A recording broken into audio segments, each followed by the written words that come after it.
हमारे राष्ट्र नायक एक व्यक्तित्व ही नहीं वरन एक विचार थे, जिनका पूर्ण आत्मसात एवं उसका अध्ययन हमारे संपूर्ण व्यक्तित्व विकास का आधार होकर संपूर्ण राष्ट्र को परम योगों पर ले जाएगा। हमारा गौरवशाली इतिहास हमारे राष्ट्र नायकों का प्रेरणादायी जीवन विद्यार्थियों को प्रेरणा एवं ऊर्जा प्रदान करेगा। इसी शुभ कामना के साथ संस्था ज्योति कुंज की ओर से मैं आप सभी का इस कार्यक्रम में अभिनंदन करता हूँ।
सभी श्रोता बंधुओं का सस्ता ज्योति पुंज श्री हुकुमचंद जी सांवला भाई साहब उपस्थित हैं। आपसे अनुरोध करता हूं, कृपया मंच पर पधारें। मनीष जी एवं सचिन जी से अनुरोध है भाई साहब को लेकर मंच पर पधारें।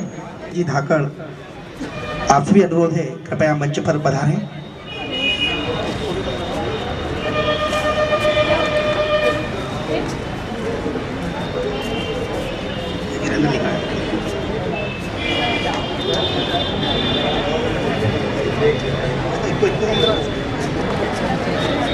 जी कश्यप जी से भी अनुरोध है, कृपया मंच पर उपस्थित हों। श्री अवधेश जी दवे हमारे बीच में उपस्थित, बहुत ही व्यस्ततम कार्यक्रम में से समय देने वाले हमारे भाई साहब श्री हुकुमचंद जी सांवला। एक छोटा सा मैं परिचय करा दूं सभी के बीच में कि भाई साहब के अंदर जो गुण है वो अलग प्रकार का गुण है, और वो प्रत्येक अगर हम धारण कर लें तो हमारा जीवन सफल हो जाए। कि भाई साहब ने पूरा जीवन राष्ट्र के लिए समर्पित कर दिया है। आपके अंदर जो खूबियां हैं उसको मैं अपने शब्दों में व्यतीत तो नहीं कर सकता हूं, लेकिन मेरा भाव है कि मैं वो थोड़ा बताने का प्रयास करूं। मतलब अनेक बार आपके कार्यक्रम आ चुके हैं एवं पूरे देश के अंदर भाई साहब ने जो महत्वपूर्ण कार्य किए हैं। देश का सबसे बड़ा कत्ल खाना अल कबीर हैदराबाद आंध्रा में जो है, पंजाब मिट्स लिमिटेड डेराबसी जैसे बड़े कत्ल खाने को बंद कराने के पुरोधा हमारे बीच में है। परम श्रद्धेय भाई साहब का तालियों बजाकर स्वागत करें। भाई साहब के पास अभी वर्तमान में जो जवाबदारी है, आप अंतर्राष्ट्रीय उपाध्यक्ष हैं विश्व हिंदू परिषद के। दूसरा परिचय मैं करा रहा हूँ श्री नरेंद्र जी धाकड़ भाई साहब का, संयुक्त संचालक है आप मध्य प्रदेश पर। दीप प्रज्वलित कर कार्यक्रम को आगे बढ़ाएं। सभी श्रोतागण से अनुरोध है, कृपया ताली बजाकर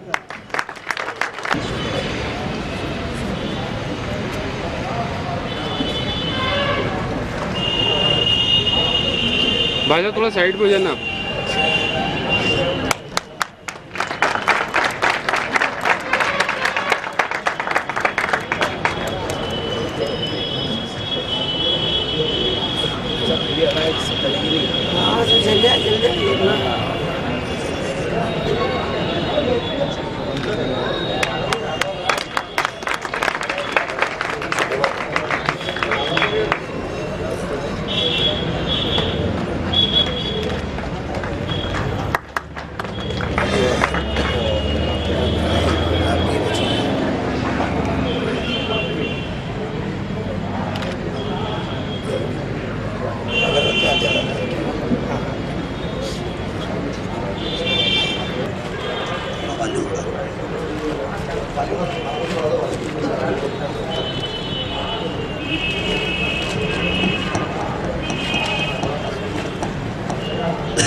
और भाषण के बाद में लाठी चलेगी, भागना पड़ेगा।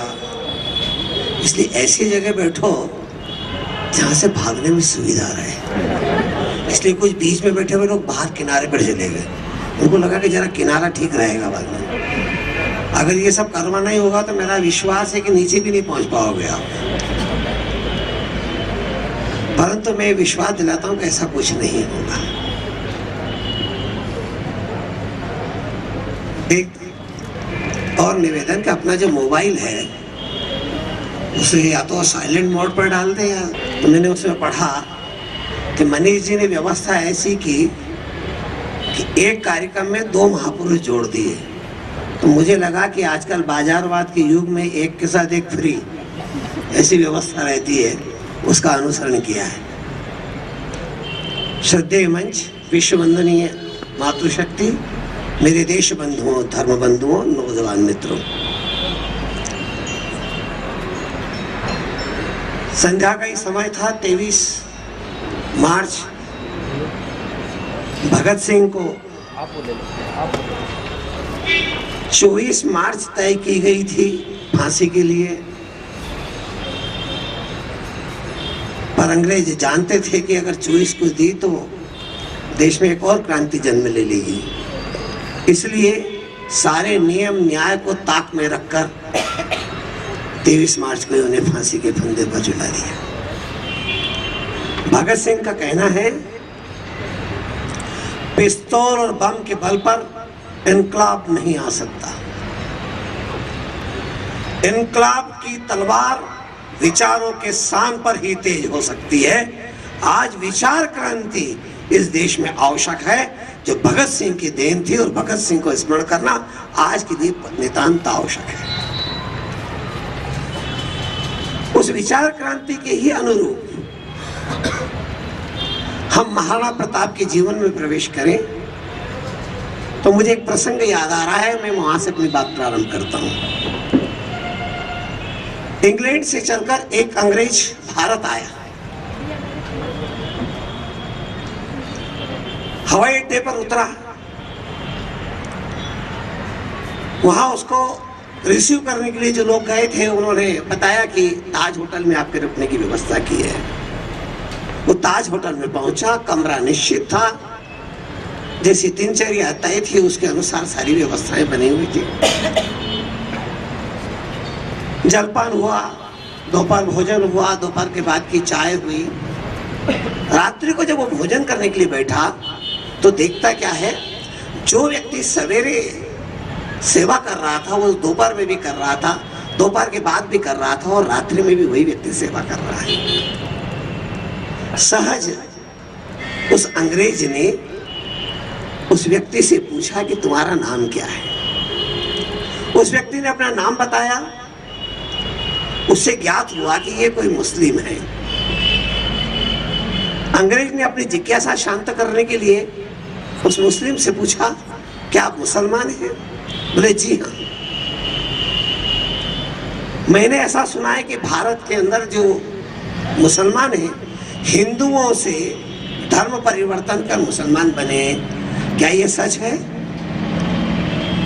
उस व्यक्ति ने कहा, हाँ जी हाँ, ये सच है।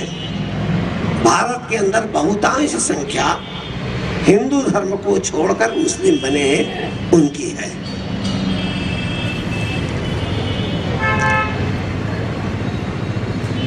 किंतु हम उनमें से नहीं हैं। अंग्रेज चौंका कि बहुतांश संख्या हिंदू धर्म छोड़कर मुस्लिम बने उनकी है, पर हम उनमें से नहीं हैं।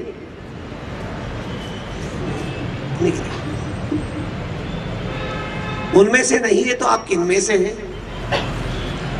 उन्होंने कहा कि ये बात हम सामान्यतः किसी को बताते नहीं है, किंतु आप बाहर के हैं इसलिए हम आपको बता रहे हैं। तो क्या? मैं अकबर के खानदान का अंतिम वारिसदार हूं। ये कहते से ही वो अंग्रेज चौंका। अकबर के खानदान में केवल आप अकेले ही बचे हैं? नहीं जी, एक हमारा बड़ा परिवार है, उसके 3 हिस्से हुए हैं। एक हिस्सा वो दिल्ली में रहते हैं, दूसरा मुंबई में, और तीसरा कोलकाता में रहता है।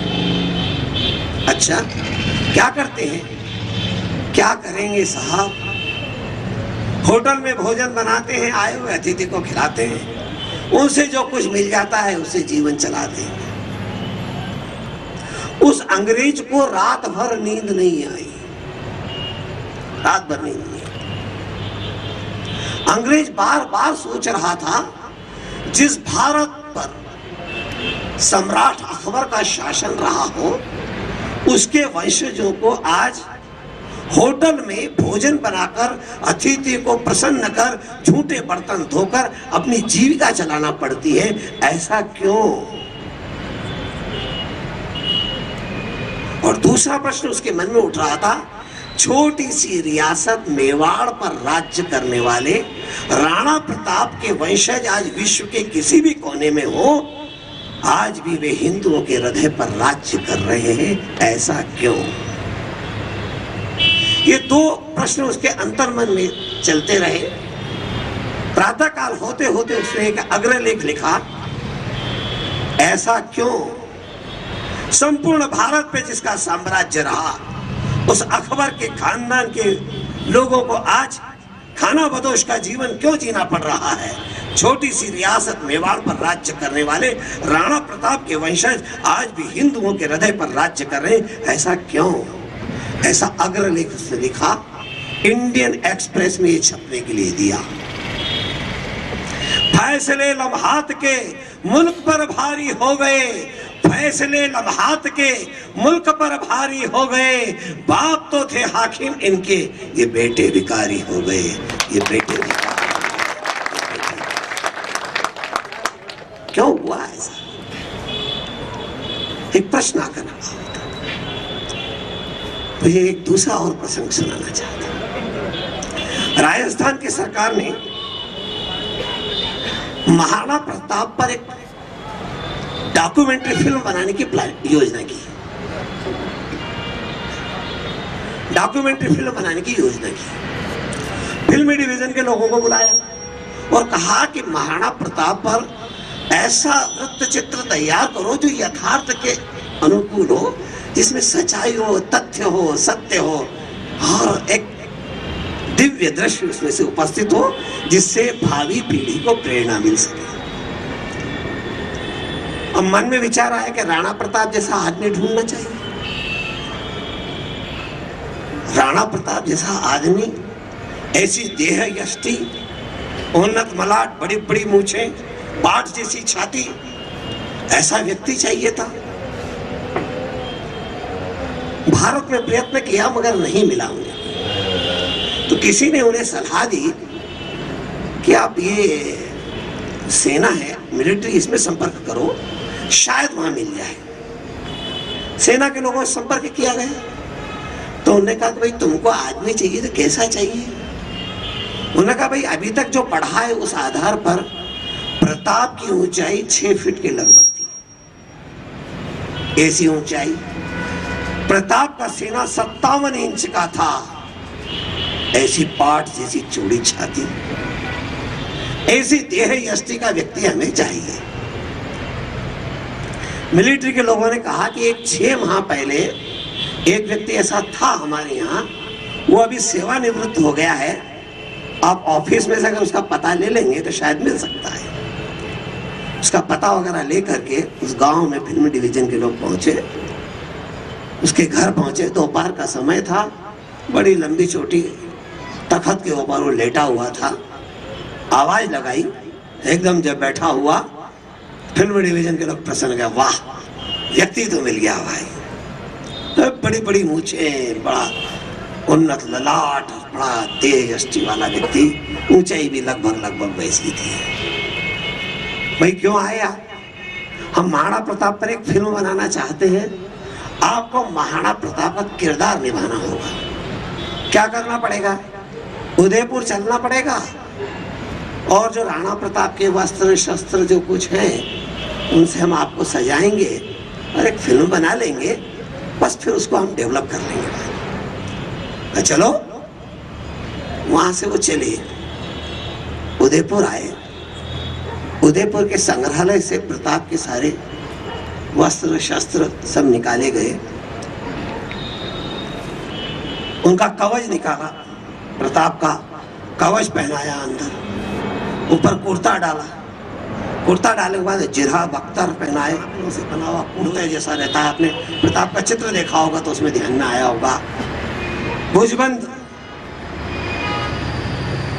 हस्तरक्षक, चरण रक्षक, ये सब निकाले गए, इससे बांधकर उन्हें तैयार किया और कहा आप खड़े हो जाएं, 12-12 शेर की 2 तलवारें आपकी कमर में हम बांध देंगे, 8 शेर की ढाल है वो आपकी पीठ पे लगा देंगे, तरकश और धनुष आपकी पीठ पे रख देंगे और एक 12 शेर का ये जो टोप है आपके सिर पे रख देंगे।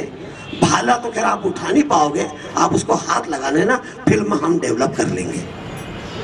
उसने कहा कि तुमने कहा था कि फिल्म बनाएंगे, तुम्हें आ गया, तुमने ये कब कहा था कि ये सब पहन के उठना पड़ेगा, मैं उठ नहीं सकता। तो उन्होंने कहा भाई ये उठ नहीं सकता तो 2 लोग जाओ, तो दोनों हाथ पकड़कर इनको उठा दो। उन्होंने भाई साहब जिधर से उठाओगे उधर का हिस्सा टूट के जमीन पे गिर जाएगा, या तुम मेरे को मारने के लिए आया को फिल्म बनाने के लिए आया।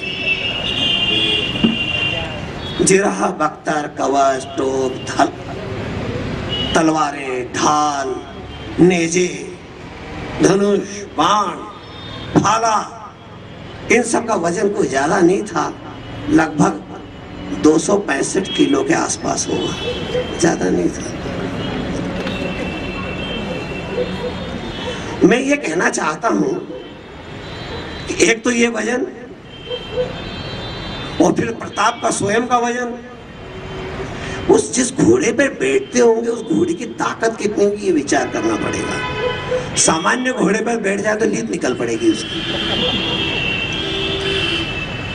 हम विचार करके देखें, ऐसी स्थिति में वो चेतक की ताकत कितनी होगी जो राणा प्रताप को अपने पर बिठाकर शस्त्र शस्त्र से सज्जित होकर राणा प्रताप युद्ध के मैदान में घोड़ा हवा से तोड़ता हुआ जाता है और दोनों पैर ऊपर खड़े करके युद्ध के लिए राणा प्रताप को ललकारता है कि युद्ध करो राणा और विजय प्राप्त करो। उसकी क्षमता कितनी होगी उस घोड़े की, इसका विचार करना चाहिए। प्रताप की शक्ति का विचार हम बाद में कर लेंगे। इतिहास घास के तिनकों से नहीं तीरों से बना करता है। इतिहास घास के तिनकों से नहीं तीरों से बना करता है। इतिहास कांच के टुकड़ों से नहीं हीरों से बना करता है। इतिहास भगोड़ों से नहीं वीरों से बना करता है। इतिहास भगोड़ों से नहीं वीरों से बना करता है।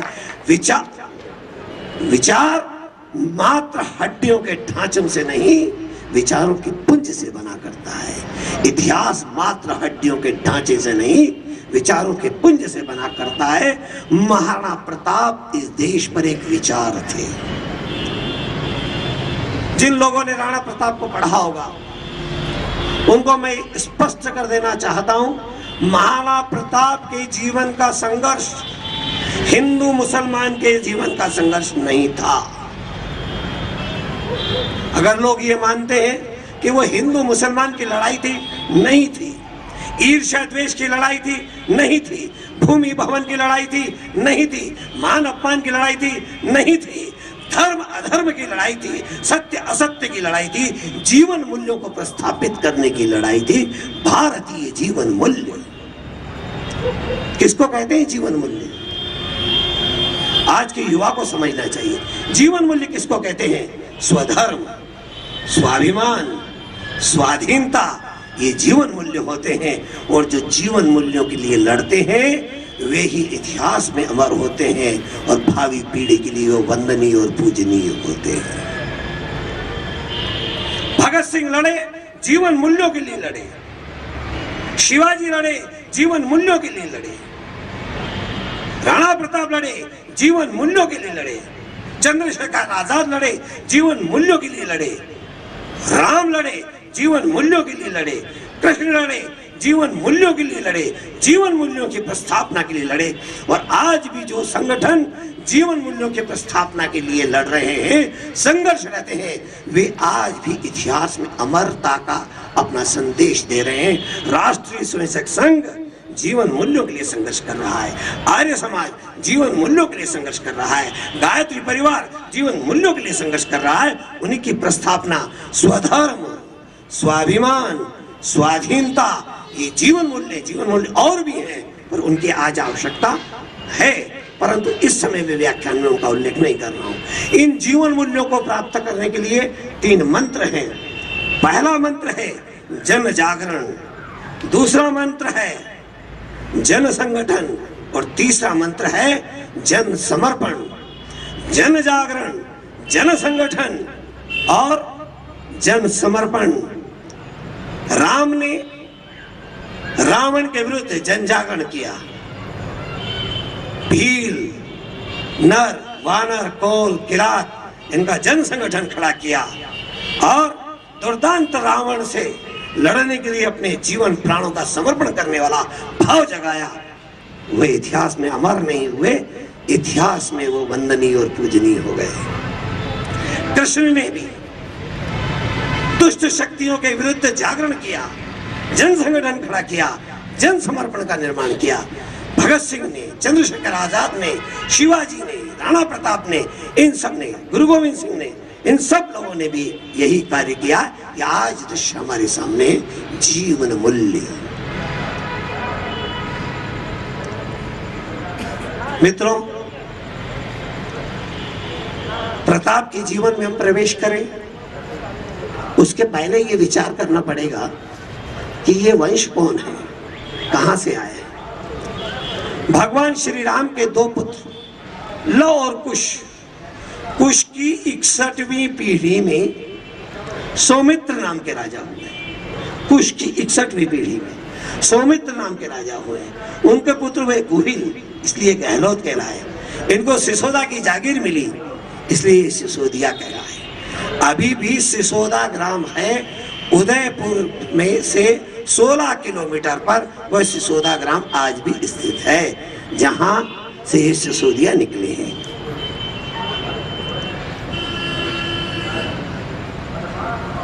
सिसोदिया, एक प्रसंग से आपको एक निवेदन कर दूं कि छत्रपति शिवाजी भी इसी कुल के हैं। छत्रपति शिवाजी भी मूलतः भगवान राम का ही वंश, कुश का ही वंश, सिसोदिया ही वंश, इसी कुल के हैं। विक्रम संवत 1367, ईस्वी सन 1310, महाराणा अजय सिंह मेवाड़ पर राज्य करते थे। उनके 2 पुत्र खेम सिंह और सज्जन सिंह, उनके राज्य में डाकू मुंजा वलीचा प्रजा को दुखी कर रहा था, लूटपाट करता था। महाराणा अजय सिंह ने अपने दोनों पुत्र सज्जन सिंह और खेम सिंह को कहा, सेना लेकर जाओ और वो दुष्ट डाकू मुंजा वलीचा की गर्दन काट कर लेकर आओ। दोनों भाई गए, घेरा डाला, जमकर युद्ध हुआ, मगर जैसे ही उसके पास पहुंचते हैं वो भागने में सफल हो गया। दोनों भाई लौट कर आए, दोनों भाइयों की गर्दन झुकी हुई थी। महाराणा अजय सिंह ने पूछा, क्या हुआ? महाराज युद्ध हुआ, मगर वो भाग गया, हम उसका गर्दन काट कर नहीं ला सके। उन्होंने अपने भतीजे हमीर को कहा, तुम जाओ ले उसको लेकर आओ, उसके गर्दन। हमीर गया, युद्ध हुआ, पकड़ा, गर्दन काटी, लाकर महाराणा अजय सिंह के चरणों में रख दिया। ऐसे ही उसी समय आदेश हुआ, मंगल तिलक लेकर आओ। मंगल तिलक दासियां लेकर आई। महाराणा अजय सिंह अपने सिंहासन से उठे, तिलक लगाकर उन्होंने उसी समय हमीर को अपना राज्याधिकारी घोषित कर दिया, पुत्र को राज्याभिषेक कर दिया। इससे नाराज होकर महाराणा सज्जन सिंह महाराष्ट्र चले गए। अब केवल आपको तो सुनना ही है। महाराणा सज्जन सिंह महाराष्ट्र में गए, वहां खेती की और उन्होंने सेना में भर्ती हुए। उनके पुत्र हुए दिलीप जी, दिलीप जी के पुत्र हुए शिव जी के पुत्र हुए तेरब जी के पुत्र हुए देवराज देवराज के पुत्र हुए उग्रसेन, उग्रसेन के पुत्र हुए माहौल जी, माहौल जी के पुत्र हुए खेल जी, खेल जी के पुत्र हुए जनको जी, जनको जी के पुत्र हुए सत्या जी, सत्या जी के पुत्र हुए मालो जी, मालो जी के पुत्र हुए शाह जी, और शाह जी के पुत्र हुए छत्रपति शिवाजी। ये 11वीं पीढ़ी है महाराज सज्जन सिंह की, जो भगवान राम का वंश है, यही वहां जाकर बसा। ये सूर्यवंशी होने के कारण सूर्य को भास्कर कहते हैं, और भास्कर से ये भोंसले हुए। शिवाजी का गोत्र भोंसले है, और राणा प्रताप का गोत्र ससोदिया है, ये यहीं से गए हुए हैं। मालोजी के जो पुत्र थे 2, उनकी पत्नी थी उमाबाई, उनके 2 पुत्र थे। मुगल का कितना प्रभाव था कि उस समय मुगल कालीन नाम रखे जाते थे। उनके बड़े बेटे का नाम शरीफ जी था और दूसरे का नाम शाहजी था। जहां शाहजहां तो शाह, वो शाहजी नाम रखा गया। मुगलों का प्रभाव था, और बड़ा बेटा था उसका नाम शरीफ जी रखा गया। इतना प्रभाव था, पर ये प्रभाव चित्तौड़ के कुल पर नहीं हुआ। वहां कोई भी नाम मुगल कालीन नहीं रखा गया।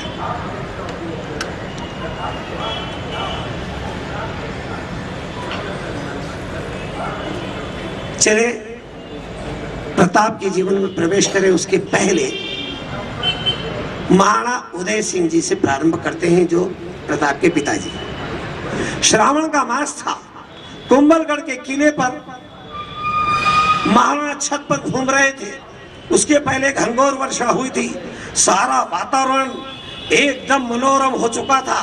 मयूर की कुकहानी की आवाज आ रही थी, पक्षियों का कलरव हो रहा था, आकाश में कभी कभी बादल आते थे, और नीचे कुंभलगढ़ के किले के नीचे उफनती हुई नदी बह रही थी।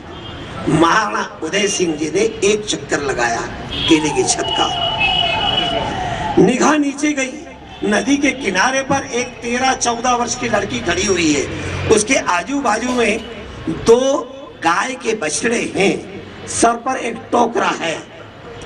दूसरा चक्कर लगाया, वो लड़की खड़ी है, गाय के बछड़े खड़े हैं, सर पर टोकरा है। तीसरा चक्कर लगाया, देखते क्या है, एकदम बिजली कड़की, बादलों की गड़गड़ाहट की आवाज हुई। लगा कि घनघोर वर्षा होने वाली है, इसकी तैयारी है, ये संकेत मिल रहा था। उनकी निगाह जैसे उस लड़की पर गिरी, लड़की में एक हलचल हुई। उसने दोनों हाथों से अपने टोकरे को सर में दबाया, खींचकर पल्लू से कमर को कसा। एक हाथ में एक बछड़ा, दूसरे हाथ में दूसरा बछड़ा लेकर उफनती हुई नदी पर तैरते हुए वो लड़की चली जा रही है। दृश्य देखकर राणा आश्चर्यचकित हो गए, ताली बजाई, प्रहरी दौड़ कर आए। प्रहरी ने पूछा, महाराज अन्नदाता क्या हुक्म है? बोले, ये लड़की कौन है? इसके परिजनों को कल दरबार में उपस्थित करो। पता लगाया लड़की के पिता कौन है, दरबार में उन्हें लाया गया। उनका नाम था अखेरा सोनगरा। दरबार के काम निपटते से, निगाह पड़ते से उन्हें पूछा, आप कौन? महाराज अन्नदाता हुकुम, मैं अखेरा सोनगरा, मुझे आपने याद किया है। दरबारियों ने कहा कि कल वाले लड़की के पिता हैं ये। अच्छा, आपकी लड़की है वो? बोले हाँ। मुझे इस बात का आश्चर्य है कि उफनती हुई नदी में अपने दोनों गायों के बछड़ों को लेकर वो जा रही थी, उसे डर नहीं लगता? नहीं महाराज, क्षत्रिय बालिका है, डरने का क्या कारण है? अरे 2 गाय के बछड़े, बोले वो दोनों उसको बहुत प्रिय हैं, उनको साथ लेकर गई। महाराज, क्षत्रिय वह नहीं है जो स्वयं की रक्षा करे, क्षत्रिय वह है जो अपने साथ अपने सहयोगियों की भी रक्षा करे, वो क्षत्रिय है।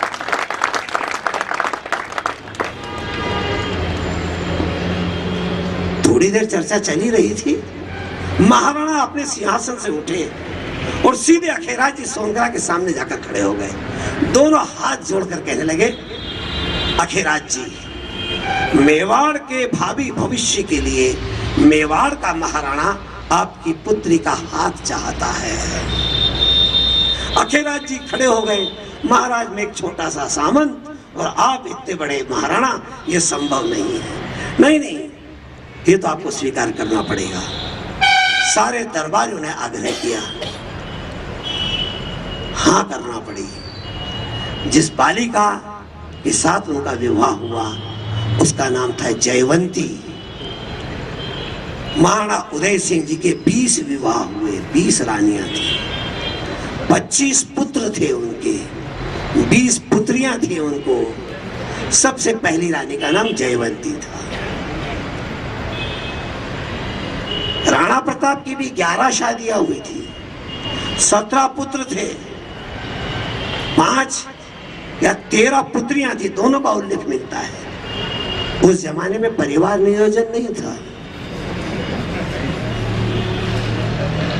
नहीं तो हम दो हमारे दो और तीसरे को मत आने दो, ये बुलंद होता। उस समय जो कुछ था हम दो हमारे दो बस भर कर था, उसका ही अनुपालन किया था। जो 25 पुत्र थे उसमें सबसे बड़े पुत्र थे प्रताप।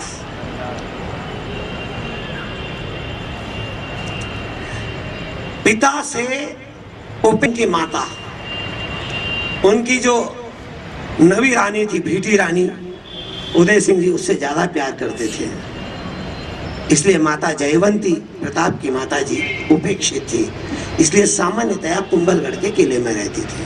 वो प्रताप का सारा जीवन भीलों में जंगल में बीता है और इसलिए बहुत प्रेम से भील लोग प्रताप को प्रताप नहीं कहते थे, कूका कहते थे। कूका, कूका है ना बेटा, ये हमारा बेटा है, इसी रूप में थे। 11 वर्ष की आयु थी। प्रताप ने सुना था कि शेर पीले रंग का होता है, उस पे काले काले से पट्टे होते हैं, उसे शेर कहते। फिर क्या था, शेर ने उछाल भरी, झपट्टा मारा प्रताप पर, प्रताप ने कटार निकाली, दोनों भिड़ गए आपस में। कभी शेर नीचे, कभी प्रताप ऊपर, कभी प्रताप ऊपर, कभी शेर नीचे, बार बार एक दूसरे से गुत्थम गुत्था हो रहे थे। शेर उन्हें पंजे मार मार कर घायल कर रहा था। प्रताप अपने लक्ष्य से अपनी कटार उसकी गर्दन में बार बार वार कर रहे थे। एक क्षण ऐसा आया, हाथ आर पार हो गया, शेर ढेर हो गया। मन में विचार आया, घर जाऊंगा, मां कहेगी आज फिर तू लड़ झगड़ करके आया, इसलिए प्रमाण साथ में लेना चाहिए। 11 वर्ष के प्रताप ने इस शेर को अपने कंधे पर उठाया और कुंभलगढ़ की सीढ़ियों को दंदनाते हुए चढ़ते हुए आगे बढ़ने लगे। दास दासियां तोड़ते हुए अंदर समाचार दिया, महारानी साहिबा, महारानी साहिबा, प्रताप ने शेर का शिकार किया है, हमारे 11 वर्षीय प्रताप ने शेर का शिकार किया है। जैसे ही माता जयवंती सामने आई, शेर को उनके चरणों में समर्पित करके हाथ जोड़कर खड़े हो गए। माँ, आज मेरी शेर से लड़ाई हो गई, मैंने शेर को मार डाला है। तब माता जयवंती ने कहा, सिंह के घर में सिंह ही पैदा हुआ करते हैं, सिंह के घर में सिंह।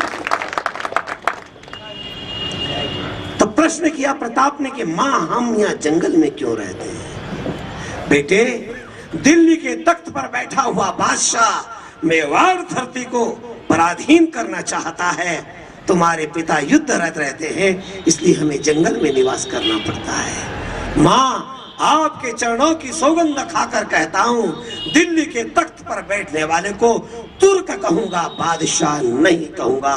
मेवाड़ धरा आजाद है, आजाद रहेगी। जो दड़ राखे धर्म को, ताही राखे करतार। ये संकल्प की अभिव्यक्ति प्रताप की 11 वर्ष की आयु में प्रकट हुई। इनसे छोटे भाई का नाम था शक्ति सिंह, एक और भाई था सगर, एक और भाई था जगमल। अब मैं 25 के नाम भी बता दूं तो आपको तो आनंद ही आना है, याद तो रखना है नहीं। एक दिन शक्ति सिंह और प्रताप दोनों शिकार खेलने के लिए गए। शक्ति सिंह और प्रताप दोनों एक जैसे थे शरीर सौष्ठव में, दोनों के बीच में 2 इंच का अंतर था ऊंचाई में। अब दोनों घोड़े पर थे, दोनों के पास भाले थे। एक सुअर दिखाई दिया, सुअर के पीछे दोनों ने घोड़े अड़ाए, दौड़ लगाई, सुअर आगे आगे, घोड़े उनके पीछे, दोनों ने खींचकर सूंघकर भाले मारे, सुअर ढेर हो गए। घोड़े से उतरे, शक्ति सिंह ने कहा, दादा सा हुक्म, मेरे भाले से सुअर मारा है। प्रताप मुस्कुराए, तेरा तो भाला लगा, मेरा आर पार हो गया है। नहीं दादा सा हुक्म, मारा तो मेरे ही भाले से। इस बात पर जिद पकड़ गए, दोनों ने तलवार निकाल ली, दोनों युद्धरत हो गए, दोनों तलवारें चमकाने लगे, कटाकट मार काट मचने लगी। ये दृश्य देखकर राजपुरोहित नारायण दास पालीवाल को लगा कि ये दोनों राजकुमार में से एक मर जाएगा। दोनों को बचाने के लिए बीच में गए, शक्ति सिंह का वार लगा, ब्रह्म हत्या हो गई। राजपुरोहित नारायण दास पालीवाल मारा गया। ब्रह्म हत्या के कारण उनको देश निकाला दिया। शक्ति सिंह जाकर अकबर से मिल गए।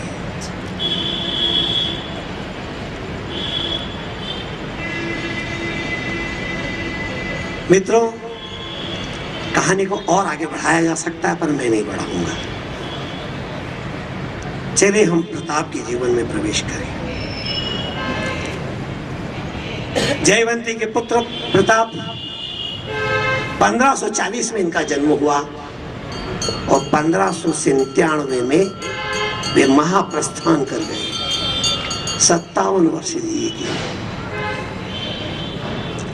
ऐसे प्रताप, यशस्वी प्रताप, कीर्तिवंत प्रताप, शक्ति संपन्न प्रताप, न्यायप्रिय प्रताप, भारतीय संस्कृति के उज्ज्वलतम नक्षत्र प्रताप,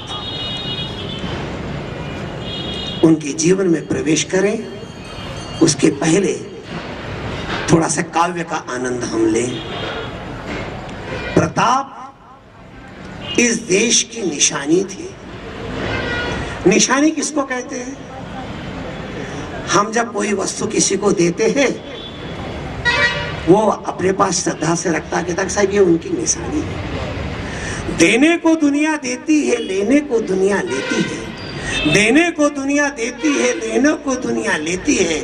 देने लेने को ही लेकिन हम नहीं निशानी कहते। देने को दुनिया देती है, लेने को दुनिया लेती है। देने लेने को ही लेकिन हम नहीं निशानी कहते। निशानी किसको कहते हैं? मेरे साथ बोलिएगा जरा।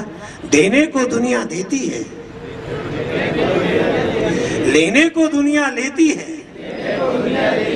देने लेने को ही लेकिन हम नहीं निशानी कहते हैं। निशानी किसको कहते हैं? बलिदान भाव से उत्प्रेरित निज मातृभूमि की बलिवेदी पर रख दे स्वयं शीश अपना, हम उसे निशानी कहते हैं। हम उसे निशानी कहते हैं। प्रताप इस देश की कहानी थी। कहानी किसको कहते हैं? लिखने को दुनिया लिखती है, पढ़ने को दुनिया पढ़ती है। लिखने को दुनिया लिखती है, पढ़ने को दुनिया पढ़ती है। लिखने पढ़ने को ही लेकिन हम नहीं कहानी कहते। लिखने को दुनिया लिखती है, पढ़ने को दुनिया पढ़ती है। लिखने पढ़ने को ही लेकिन हम नहीं कहानी कहते हैं। कहानी किसको कहते हैं? बलिदान भाव से उत्प्रेरित लिखने को दुनिया लिखती है, पढ़ने को दुनिया पढ़ती है। लिखने पढ़ने को ही लेकिन हम नहीं कहानी कहते हैं। कहानी किसको कहते हैं? कि तलवार लेखनी के द्वारा अरियों की छाती के ऊपर लिखी गई जो लौह से हम उसे कहानी कहते हैं। हम उसे कहानी कहते हैं। उसे जवानी किसको कहते हैं? जवानों के बीच बोल रहा हूं। जवानी किसको कहते हैं? जीने को दुनिया जीती है, पीने को दुनिया पीती है। जीने को दुनिया जीती है, पीने को दुनिया पीती है। जीने पीने को ही लेकिन हम नहीं जवानी कहते। जीने को दुनिया जीती है, पीने को दुनिया पीती है। जीने पीने को ही लेकिन हम नहीं जवानी कहते हैं। जवानी किसको कहते हैं? काली रातों का प्यार छोड़ दोपहरी के सूरज समान जो पी जाए अंगारों को, हम उसी जवानी कहते हैं, हम उसी जवानी।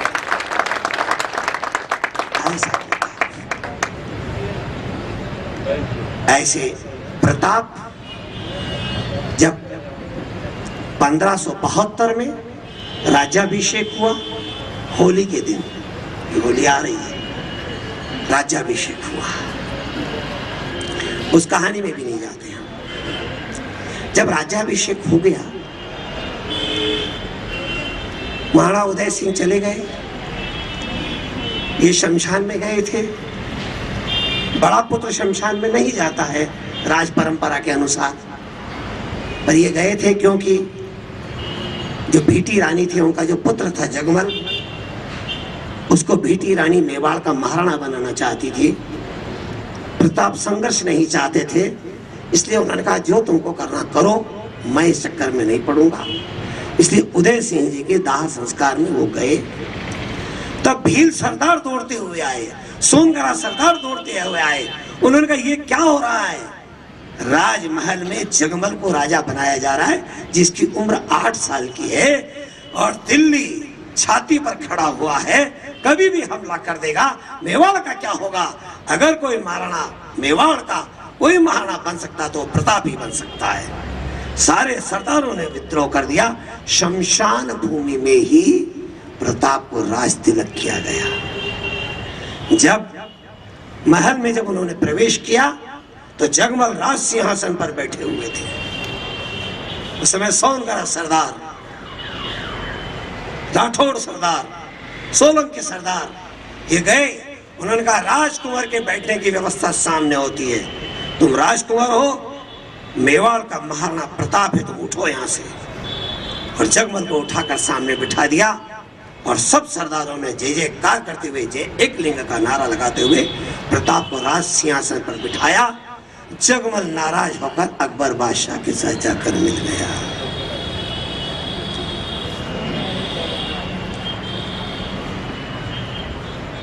अकबर बादशाह के दरबार में बहुत बड़ी संख्या हिंदू राजाओं की थी।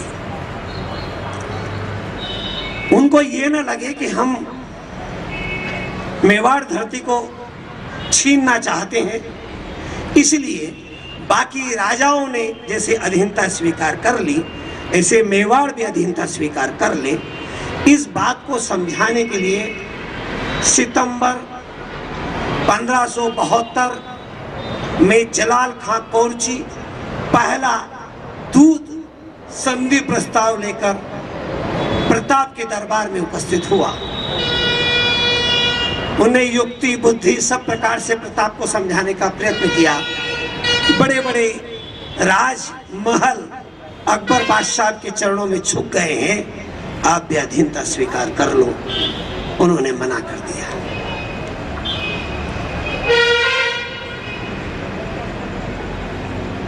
भगवान दास का पुत्र मान सिंह, अकबर का सेनापति, जून 1573 में दक्षिण विजय कर गुजरात के रास्ते से ईडर होते हुए उदयपुर आए।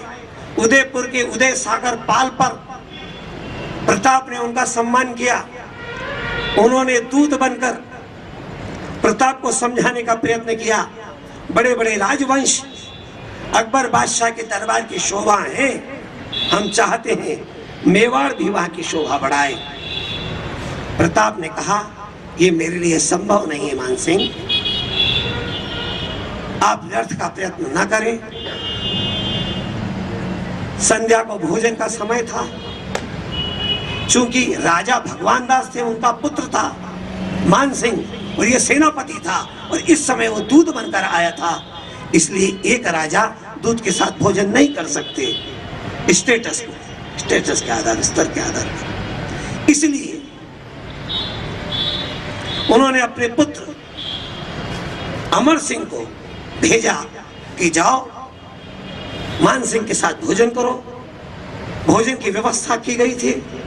नीचे सम्मान के साथ अमर सिंह उन्हें लेने आए। जैसे ही भोजन कक्ष में प्रवेश किया, उन्हें प्रश्न पूछा, प्रताप नहीं आए? महाराणा नहीं पधारे। अमर सिंह ने कहा उनके उदर शूल है, पेट में दर्द है, उनके सर में दर्द है, इसलिए वो नहीं आए। मान सिंह पाट पर खड़ा हो गया, क्रोधित होकर कहने लगा मैं जानता हूं वो क्यों नहीं आए, क्योंकि हमने अपनी बुआ का रिश्ता अकबर बादशाह से कर दिया। वे उच्च कुलीन क्षत्रिय हैं और हम पतित क्षत्रिय हैं, ये मानकर उन्होंने मेरा अपमान किया है। ये अपमान मेरा नहीं, भारत के सम्राट अकबर बादशाह के सेनापति का अपमान है। मैं अभी फतेहपुर सीकरी जाऊंगा और राणा के सरदर्द की दवा और उदर शूल की दवा लेकर आऊंगा। दंडनाते हुए सीढ़ियां उतर रहे थे, प्रताप वहीं खड़े हुए मिले। बोले मान सिंह क्या बात है? बोले आपके सरदर्द और पेट दर्द की दवा मैं फतेहपुर सीकरी से लेकर आऊंगा। प्रताप ने केवल इतना ही कहा, क्यों हिंदू का हिंदू रक्त बहाता है? अगर मान सिंह तेरे फूफा में दम हो तो अकबर बादशाह को कहना कि मेवाड़ की धरती पर आए, मैं मेवाड़ी भाले से उसका स्वागत रणक्षेत्र में करूंगा। मान सिंह घायल होकर चला गया। अक्टूबर 73 में भगवान दास फिर समझाने आए। अकबर बादशाह की कूटनीति थी ताकि लोगों को लगे कि देखो हम प्रयत्न कर रहे हैं समझाने का। वो निराश होकर वापस गए। दिसंबर 1573 में कूटनीतिक राजा टोडरमल को भेजा, वे भी निराश होकर वापस गए। बार बार अकबर बादशाह मान सिंह को कहते थे, सुना है मान सिंह, क्षत्रिय तो आन का बदला तलवार से लेते हैं, अरे तैयारी करो। प्रताप भी जानते थे कि मैंने पूंछ, सांप की पूंछ पे पांव रखा है, काटेगा तो जरूर। तैयारियां शुरू हुई। अकबर बादशाह के निर्देशानुसार पंजाब, सिंध, अफगानिस्तान, तुर्किस्तान, कजाकिस्तान, आमेर, शेखावाटी, बीकानेर खलीते पहुंचाए गए, पत्र पहुंचाए गए, अपनी अपनी सेनाएं लेकर सब एकत्रित हों।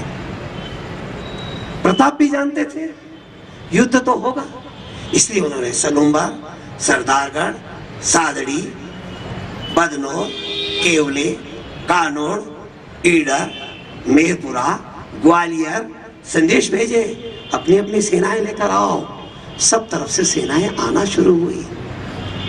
प्रताप के शस्त्र क्या थे? प्रताप के पास एक तोप थी, एक तोप, उसका नाम था कटक बिजली। प्रताप की तलवार थी, उसका नाम था अश्वपाल। प्रताप की कटार थी, उसका नाम था दलभंजन। प्रताप के पास एक बंदूक भी थी, उसका नाम था सिंघल। प्रताप का घोड़ा था, उसका नाम था चेतक। जैसे शक्ति सिंह और प्रताप दोनों सगे भाई थे, ऐसे ही चेतक का एक भाई नेतक शक्ति सिंह के पास था और चेतक प्रताप के पास था। ये भी दोनों घोड़े सगे भाई थे। सेनाएं सजने लगी। तीन ओर से बादशाह अकबर की सेना हल्दी घाटी के पास खमनौर के मैदान में जमा होना शुरू हुई। इतिहासकार लिखते हैं उनकी सेना में 1,65,000 लोग थे। 1,65,000। 74 हाथी, तोपें,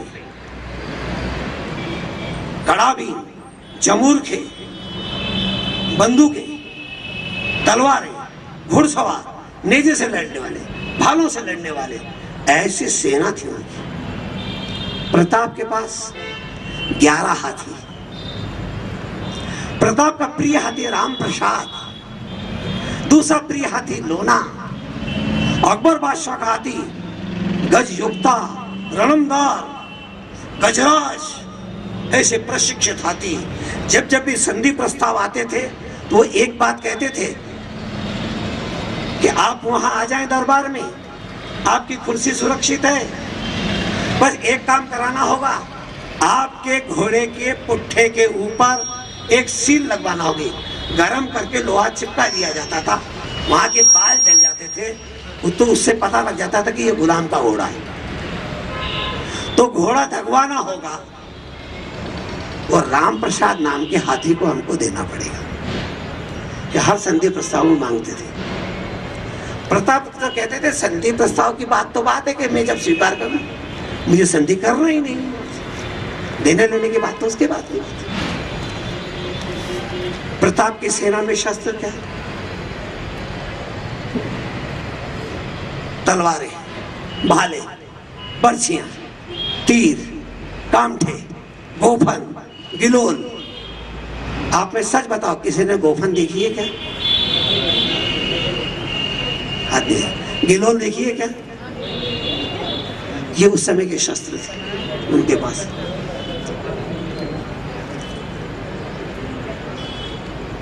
राणा प्रताप की सेना में 22,000, 11 हाथी, दोनों की सेना एकत्रित हुई। अकबर बादशाह के कौन कौन आए लड़ने के लिए? आसिफ खां, गाजी खां बदख्शी, अल्तमश, अब्दुल बदायनी, अब्दुल बदायनी इतिहासकार है, अब्दुल फजल इतिहासकार है, मीथर खां, गयासुद्दीन, काजी खां, पंजू खां, कमाल खां, जगन्नाथ कछावा, मान सिंह का छोटा बेटा माधव सिंह, छोटा भाई खेंगार, राव लूनकरण। ऐसे योद्धा बड़े बड़े अकबर बादशाह की ओर से लड़ने के लिए आए। सैयद अहमद खां भी आए। प्रताप की ओर से कौन आए लड़ने के लिए? सलूम्बर से रावत कृष्णदास कृष्णाजी चुंडावत आए। सरदारगढ़ से भीम सिंह धोड़िया, राम सिंह मेड़तिया आए। सादड़ी से मन्ना झाला आए। बदनौर से रामदास राठौड़, शंकरदास राठौड़ आए। केवले से साईदास राठौड़, शंकरदास राठौड़, रामदास मेड़ती आए। बदनौर मेरपुरा से राणा पुंजा, राणा बीरा आए। ईडर से राणा प्रताप के ममेरे भाई मान सिंह सोनगरा लड़ने के लिए आए। और ग्वालियर के राजा राम सिंह तोमर, उनके 3 बेटे शालीवान, भवानी शंकर, प्रताप और शालीवान का बेटा बलभद्र, 3 पीढ़ियां एक साथ लड़ने के लिए ग्वालियर से चलकर वहां पहुंचे। भामाशाह आए, ताराचंद आए, उनका बेटा सोंडा आया, रतनचंद मेहता आए, कल्याण बचावत आए, कल्याण परिहार आए, जगन्नाथ महासानी आए, चारण येशा आए, चारण केशव आए। ये 2 इतिहासकार प्रताप की सेना की ओर से लड़ने के लिए आए। इतना ही नहीं मेरे मित्रों, हकीम शाह सूरी आए। कैसी सेना थी? 14,000 भीलों को लेकर मेरपुरा का राणा पूंजा आया। 1,000 जैन क्षत्रियों को लेकर ताराचंद, भामाशाह, रतनचंद मेहता, कल्याण बचावत आए। 500 ब्राह्मणों को लेकर गोपीनाथ राजपुरोहित, जगन्नाथ लूणकरण आए। 500 रेदासियों को लेकर काली चरण आए। 500 पठानों को लेकर हकीम शाह सूरी आए। जाट आए, मूला आए, माली आए, गुजर आए, नाई आए, धोबी आए। 36 जातियां थी। 36 जातियों के लोग लड़ने के लिए प्रताप के साथ आए।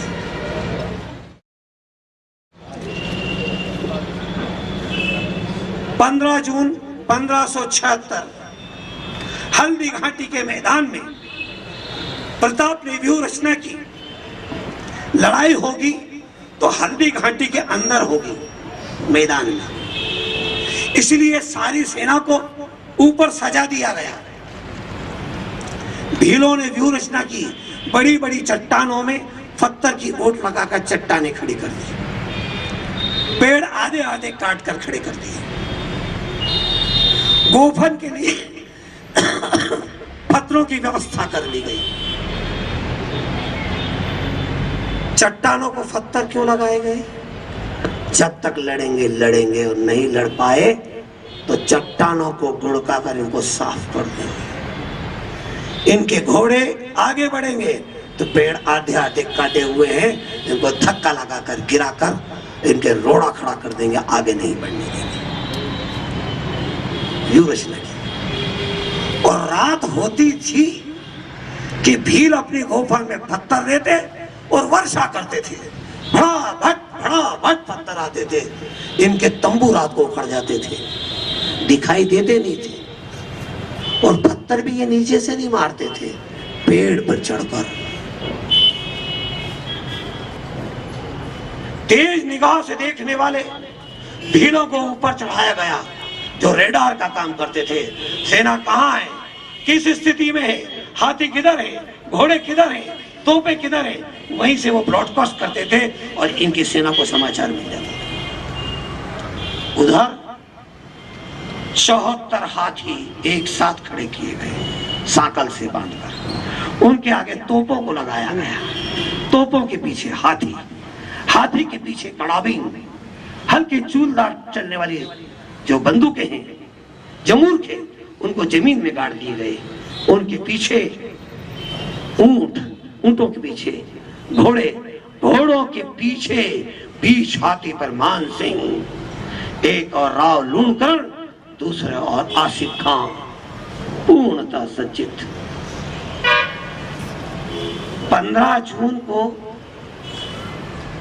आसिफ खां के मन में विचार आया, अकबर इसकी सेना है कितनी प्रताप की, 20-22 हजार है, एक साथ तो लड़ेगी नहीं। दर्रा छोटा है, उस दर्रे में से एक घुड़सवारी अंदर जा सकता है। आसिफ खान ने अपने 10,000 सैनिकों को उस दर्रे में भेजा, और वो एक के बाद एक ही अंदर जा सकते हैं।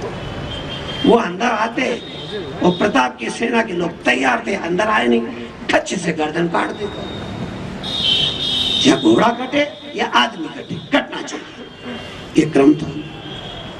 शाम तक यही चलता रहा, दर्रे में वो आगे जा नहीं पाते, आगे बढ़े कट जाते थे, अब पीछे वालों को पता नहीं था। शाम को हिसाब किताब लगाया तो बहुत सारे सैनिक कम हो गए।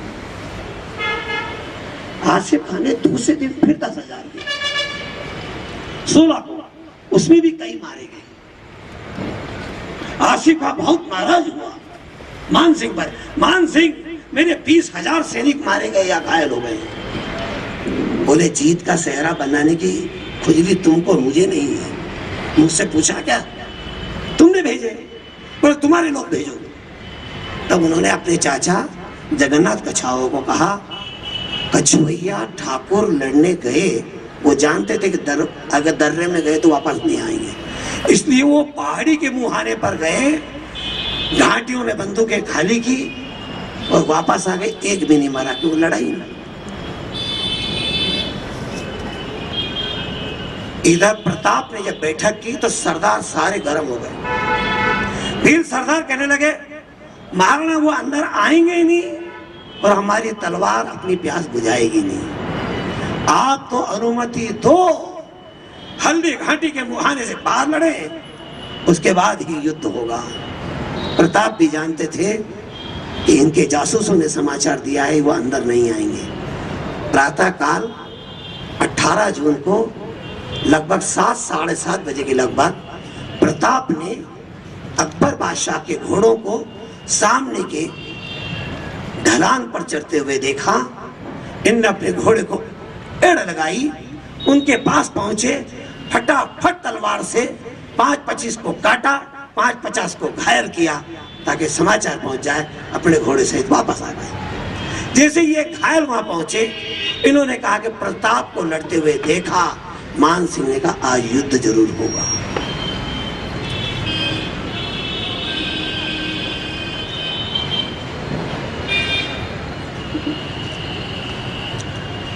लगभग 10:30 बजे 18 जून 1576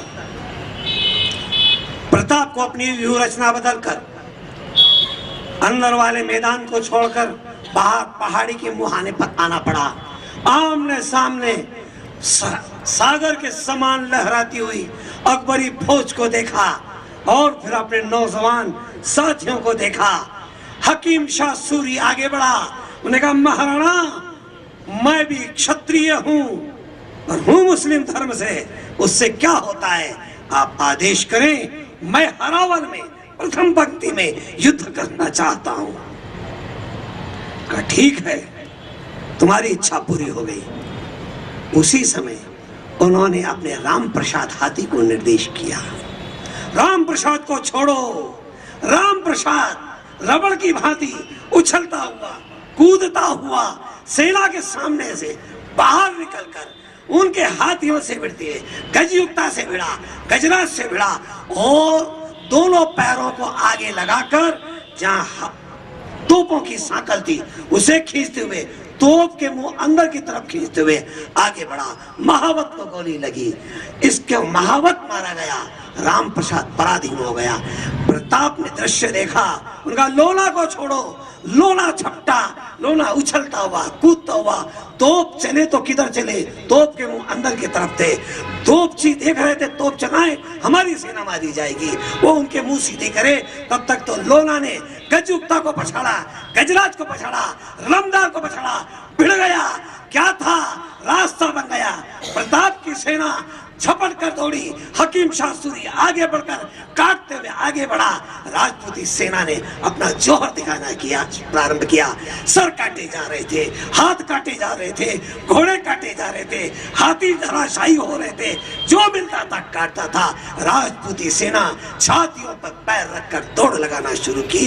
लगभग 12 बजी होगी कि दक्षिण का हिस्सा साफ कर दिया सेना।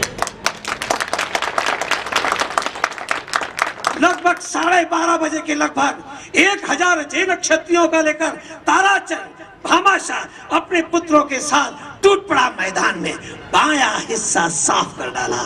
फिर क्या था, ग्वालियर के राजा राम सिंह तोमर झपटे सारी सेना को भगाते हुए आगे तक ले गए। प्रताप को याद आया, कुलद्रोही, समाजद्रोही, धर्मद्रोही मान सिंह कहाँ है, यह मन में विचार आया। चेतक मानो मन की बात जानता था, उछला, दौड़ा और सारी सेना को चीरते हुए मान सिंह के हाथी के सामने जाकर खड़ा हो गया। कहने की आवश्यकता नहीं थी, अपने दोनों आगे के पैर उठाए और मान सिंह के हाथी के माथे पर जमा दिए। उस समय हाथियों को शराब पिलाई जाती थी और सूंड में तलवार बांध दी जाती थी, ताकि सूंड के कारण, तलवार के कारण कोई भी घुड़सवार पैदल सैनिक पास न आने पाए। हाथी की सूंड में बंधी हुई तलवार के कारण चेतक की पिछली टांग कट गई। प्रताप ने तो वार देखा, भाला खींचा और जमकर जोर से मान सिंह पर भाला मारा। होदा टूटा, मान सिंह होदे में चिपक गया। इतनी जोर से भाला मारा था कि हाथी पिछले दोनों पैरों पर बैठ गया। उसी समय शंका हुई, भाला लगा या नहीं लगा।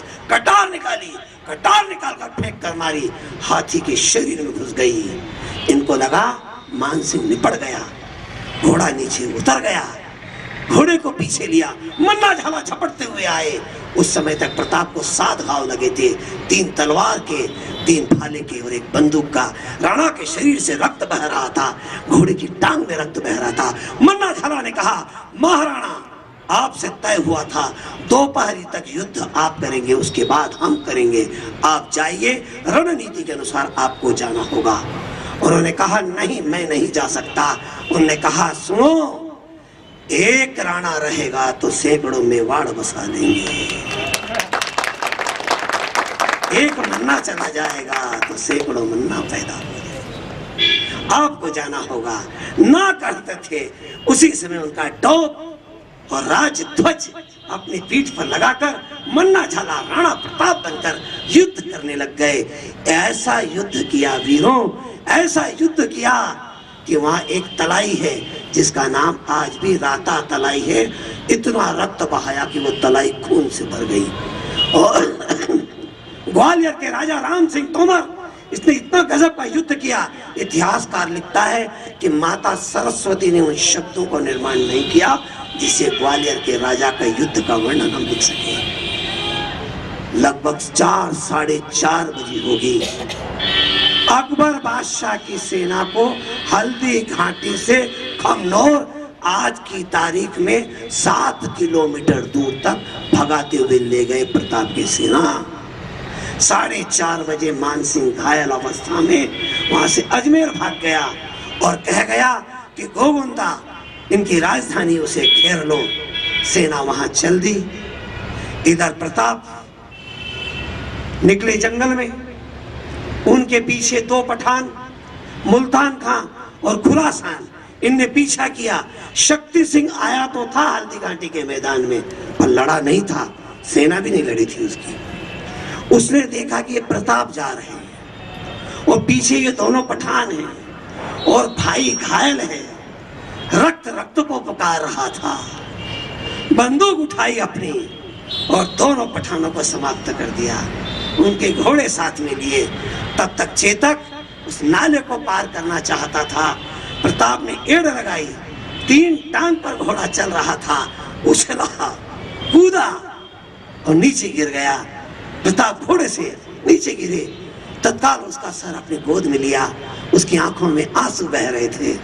तब पीछे से एक आवाज आई, ओ नीला घोड़ा रा असवार, मारा मेवाड़ी सरदार, और राणा सुनता ही जाजो। आंखों से आंसू प्रताप की धरती पर गिर रहे थे। प्रताप गिरते हुए आंसुओं से चेतक को कह रहे थे, चेतक मैं तो सोचता था तो जीवन भर साथ निभाएगा। चेतक कह रहा था, क्षमा करना महाराणा, मेरे जीवन का अंत आज हो रहा है, मैं जीवन भर साथ नहीं निभा पाया, इसके लिए मुझे तुम क्षमा करना। ये दृश्य देखकर शक्ति सिंह की आंखों में आंसू आ गए। उसने आवाज लगाई, नीला घोड़ा रा असवार, महारा मेवाड़ी सरदार, सुनता ही जाजो। प्रताप समझ गए ये आवाज शक्ति सिंह की है। शक्ति सिंह पास आए, दोनों भाई गले मिले, ये पैर में झुकना चाहते थे। प्रताप ने गले लगाया, उन्होंने कहा, एक पशु योनि में आकर एक घोड़ा चेतक मातृभूमि के लिए अपने आप को बलिदान कर गया। मैं सगा भाई होकर भी आपके साथ लड़ न पाया, इसलिए मुझे क्षमा कर देना।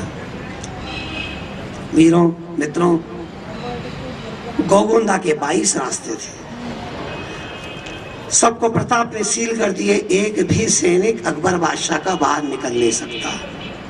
हल्दी घाटी में वर्णन आता है कि जो लड़ाई हुई वो 1 दिन की हुई और उसमें प्रताप की हार हुई। ये गलत इतिहास पढ़ाया जाता है। लड़ाई जून से चलकर सितंबर मास तक चली है। मैं बाकी का प्रमाण नहीं देता, केवल एक प्रमाण देता हूं। अब्दुल बदायनी ने अपनी डायरी में लिखा है, भेजे थे 1,65,000। लड़ाई सितंबर मास तक चली, किसी को बाहर निकलने नहीं दिया। रसद जा नहीं सकती, पानी जा नहीं सकता, अंदर खाने को कुछ नहीं। गोगुंदा में जो आम की केरियां थी, जून का महीना था, 1-1 सेर, 1.25 सेर की केरी आती थी। तलवार से फाड़ कर हमने केरियां खाई और जब भूख लगी तो हमने घोड़ों को काट कर उनका मांस खाया। जून की गर्मी और गरम मांस घोड़े का खाने के कारण डायरिया हो गया। कोई टट्टी जा कर मर गए, कुछ भूखे मर गए, कुछ मांस खाकर मर गए। जब अनुनय विनय किया और बार बार पत्र भेजते रहे, अकबर बादशाह आसिफ खां पर और मान सिंह पर बहुत नाराजगी व्यक्त की कि तुमने शाही सेना की बड़ी दुर्दशा कर दी। तब इन्होंने कहा अब जाने देना चाहिए, वर्षा का काल है, जून सितंबर मास आ गया। उनको छोड़ दी, ये गए। भीलों ने विद्रोह किया, महाराणा ये सांप के बच्चे हैं, आज जाएंगे कल फिर आएंगे लड़ने, इनका पीछा करना चाहिए। क्या चाहते हो? हम जाएंगे। भीलों को अनुमति हुई, भील निकले, पेट पर पानी, पीठ पर रोटी और तलवार कमर में बांधकर गोफन को लेकर ये चले। उस सेना के पीछे फतेहपुर सीकरी तक पीछा किया। अब्दुल बदायूनी लिखता है, रात को सोने नहीं देते थे, दिन में रुकने नहीं देते थे। भेजे थे 1,65,000, लौट कर आए 1460।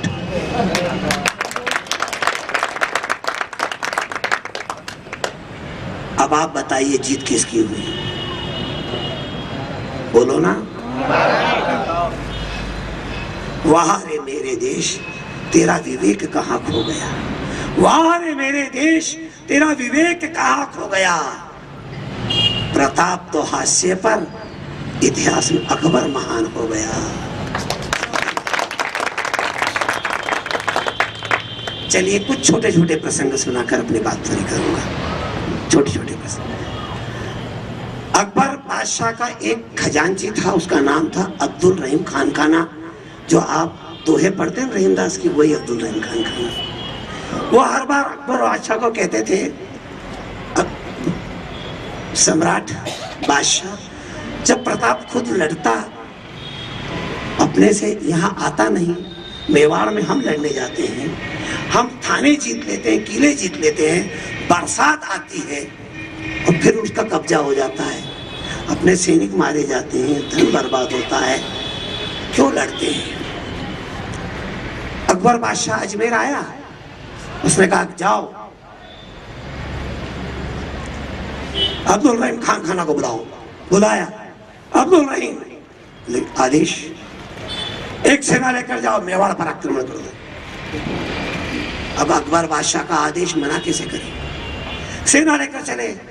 जासूसों ने खबर की प्रताप को, शाही फौज का मुंह पे मेवाड़ की तरफ। रात को बैठक हुई, एक बड़ा नगाड़ा था, उसे बजाते थे, वही सिंबाल था, वही मोबाइल था उस जमाने में, जिसे समाचार होते थे, और रात को गूंजता था। सवेरे दरबार में लोग उपस्थित हो जाते थे। दरबार हुआ, शाही फौज का मुंह मेवाड़ की तरफ है, ठीक है। अमर सिंह के नेतृत्व में हमला किया जाएगा। क्या क्या करना है? रसद मिले लाना है, शस्त्र मिले लाना है, खजाना मिले लूट लाना है। छापा मार युद्ध इतिहास में प्रताप के कारण अमर हुआ है। गए रात को, सब सोए हुए थे, शराब पिए हुए थे। अकबर बादशाह की सेना का दुर्भाग्य ये था कि उनके बड़े ओहदेदार बिना बीबी के रह नहीं सकते, इसलिए उनका हरम साथ चलता था। रात को हमला किया, जो अनाज मिला घोड़े पे लाद दिया। वो घोड़े तो प्रशिक्षित थे, वो जंगल में कहाँ जाना उन्हें मालूम था, लाद दिया, चल दिए जंगल में। बारूद मिला, शस्त्र मिले, लाद दिया, खजाना मिला, लाद दिया। कुछ राजपूतों को शरारत सूझी, इनके हरम को भी तो ले चलो। तो जो बेग में थी, उनको कारों को फटकारे, 2-4 लात लगाई, ला दो इनको। जो 5-25 बेग में जो पकड़ में आई, उनको उसमें डोली में बिठाया और रात को जंगल में ले आए। सवेरे हुआ, दरबार लगा, लूट की सामग्री आई, पैसा खजाने में जमा कर दो, रसद सेना में बांट दो, शस्त्र सैनिकों को दे दो। राजपूत सैनिक कहने लगे और भी कुछ लाए, और भी कुछ लाए, और भी कुछ लाए। क्या लाए? जैसे ही कहा लाए, उन यवन युवतियों को जब देखा तो प्रताप खड़े हो गए अपने जिस सिंहासन पर बैठे थे, पत्थर की शिला पर खड़े हो गए। आंखों में खून उतर आया, बड़ी बड़ी आंखें लाल सुर्ख हो गई, कान में 2 सोने के कुंडल दमकने लगे। अरे क्षत्रिय मित्रों, तुमने ये क्या किया? क्षत्रिय को तुमने दाग लगा दिया। अरे हम हिंदू हैं, अपनी स्त्री को छोड़कर संसार की समस्त स्त्री जाति को माँ और बहन मानते हैं, उनकी इज्जत करते हैं। अरे ये मुगलों की भांति लूट की सामग्री नहीं है, ये भोग की वस्तु नहीं है, तुमने ये क्या किया? और फिर कहा, जो बड़ी है वो मेरी बड़ी बहन के समान है, छोटी है वो मेरी पुत्री के समान है। आप ये कदापि न माने कि आप युद्ध की सामग्री हैं, आप ये माने कि आप आपके माए की आई हैं। इस पियर में जितने दिन रहना चाहें सम्मान रहिए, और जिस दिन आप अपने ससुराल जाना चाहें उस दिन आदेश कीजिए, मैं व्यवस्था कर दूंगा। कुछ दिन नहीं, एक दिन एक ने कहा हम जाना चाहते हैं। तत्काल सुरक्षा का प्रबंध किया गया, उन्हें फतेहपुर सीकरी से सुरक्षित पहुंचाया गया। दरबार में समाचार पहुंचा, डोले आ गए, डोले आ गए, भगदड़ मच गई दरबार में। हर व्यक्ति अपनी बीवी से मिलना चाहता था। डोले उतरे, बीवियां निकली, एक पहुंचा। उस राजपूत ने कैसा व्यवहार किया? उन डोलों में अब्दुल रहीम खान खाना की पत्नी आनी खान भी थी। उसका नाम था आनी खान। आनी खान भी थी। उन्हें पूछा कैसा व्यवहार किया? बोले किसने? प्रताप ने। आप संभाल कर बोलिए, वो राजपूत नहीं, वो प्रताप नहीं, वो हमारे धर्म के पिता और धर्म के बड़े भाई हैं। सम्मान देना। हम लूट की सामग्री नहीं, हम अपने मायके गई हैं, वहां से कांचली कपड़ा लेकर हम लौट रही हैं। उस समय के शब्द हैं, राजस्थान के लोग जानते होंगे। वहां से लौट रही हैं। अब्दुल रहीम खान खाना ने पत्र लिखा, धर्म रहसी रहसी धरा, किस जासे फुरसान, अमर विसमर अपन राखियो राण। राज्य अनित्य है, धन और वैभव अनित्य है। हे प्रताप, तुम्हारा चरित्र अक्षय है, अमर है, कीर्तिवंत। ये चरित्र था मेरे। हकीम शाह सूरी युद्ध भूमि में लड़ते हुए बलिदान हुआ और इतनी किचकिची खाकर लड़ता था। हर हर महादेव का जब नारा लगता था तो मौन रहता था। लोग उससे कहते थे, हर हर महादेव का नारा तुम क्यों नहीं लगाते? क्या तुम्हें मजहब आड़े आता है? उन्होंने कहा, मजहब नहीं, मजहब के नाम पर लड़ने नहीं आया हूं, मैं धर्म युद्ध करने आया हूं। अगर हिसाब देखना है तो मेरी तलवार से गिन लेना कितने नरमुंड उड़ाता हूं। जब रात्रि को शव उठाए गए, उस समय हकीम शाह सूरी का जब शव उठाया गया, उसके हाथ में जो तलवार थी, दफन करने के लिए, हिंदू को अग्नि संस्कार और मुसलमान को दफन, तो वो तलवार हाथ में से निकाल नहीं पाए कोई। ये हिंदुस्तान का पहला उदाहरण है। हकीम शाह सूरी को हल्दी घाटी के मैदान में दफन किया गया, वो तलवार सहित ही किया गया है। इस भावना के साथ हकीम शाह सूरी सोया हुआ है कि फिर देश की परिस्थितियां जगेगी, फिर मेरा प्रताप आएगा और जिस दिन आह्वान करेगा, मैं कब्र से तलवार लेकर यहीं से लड़ना प्रारंभ करूंगा राष्ट्र धर्म के लिए।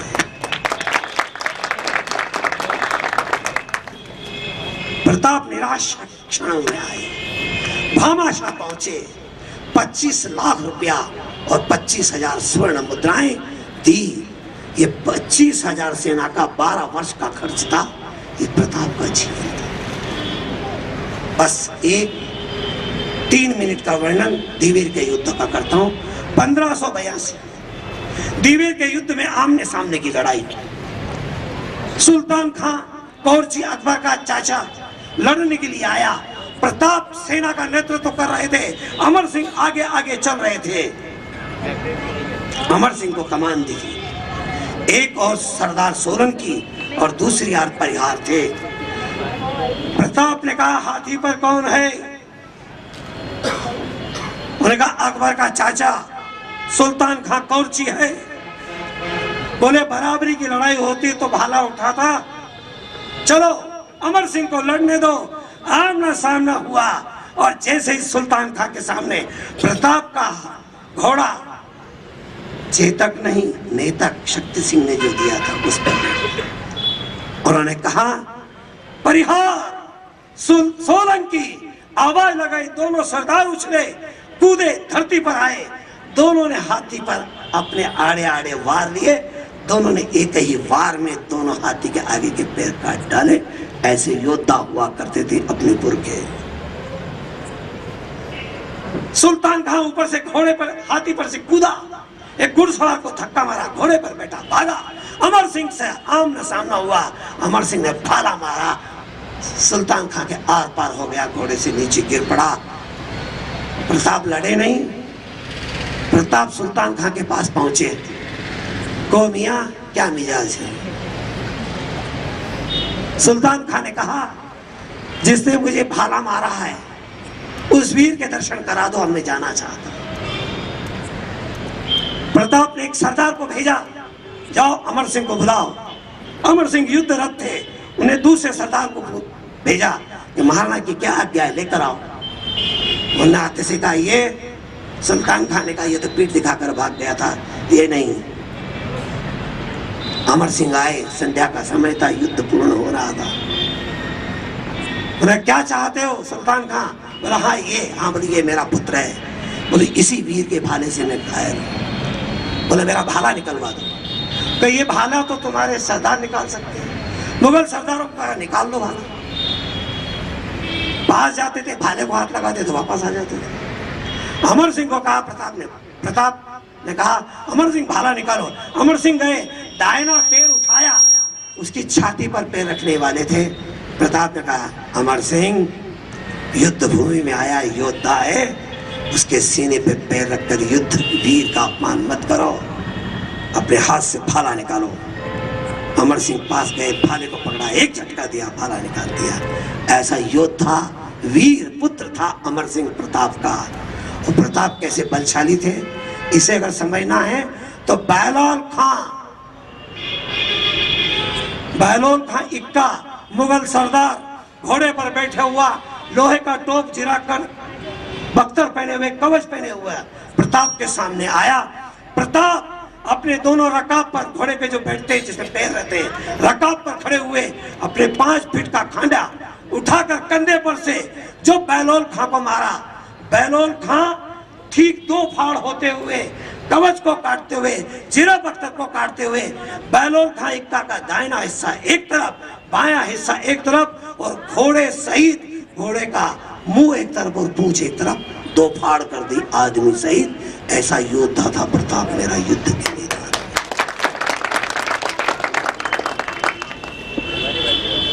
जितनी बहनें यहां बैठी हैं उनको सुनाना चाहता हूं। जिस समय हल्दी घाटी के युद्ध में रात्रि को शव उठाए गए तो एक आवाज आई, पानी पानी पानी। दौड़कर पास में गए लोग, पानी पिलाया। जब उसे बिठाया, टोप गिर गया तो बड़े बड़े बाल लगाए तो स्त्री है। रात को उनकी सेवा शुश्रूषा की, चिकित्सा की, सवेरे दरबार में उपस्थित किया। उनसे पूछा आप कौन हैं? आप तो स्त्री हैं। जी हाँ।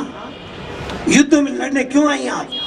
महाराज जब आपने डोंडी पिटवाई, जन समर्पण की बात आई, मेरे पति ने कहा कि मैं जीवित रहा तो मैं युद्ध में जाऊंगा, और मैं नहीं रहा तो अपने घर में से किसी ने जाना चाहिए। महाराज मेरे बच्चे छोटे, पति रहे नहीं, और मैं स्त्री वेश में आती तो आप लड़ने की अनुमति नहीं देते, इसलिए मैंने स्त्री वेश छिपाकर पुरुष वेश में लड़ने के लिए आई हूं। आप हैं कौन? भीलवाड़ा के पास अभी भी वो जगह है, कोशी थल की वो राजमाता थी। उसने कहा मैं कोशी थल की राजमाता हूँ। कितना समर्पण तैयार किया था, स्त्रियां भी लड़ने के लिए जाती थी।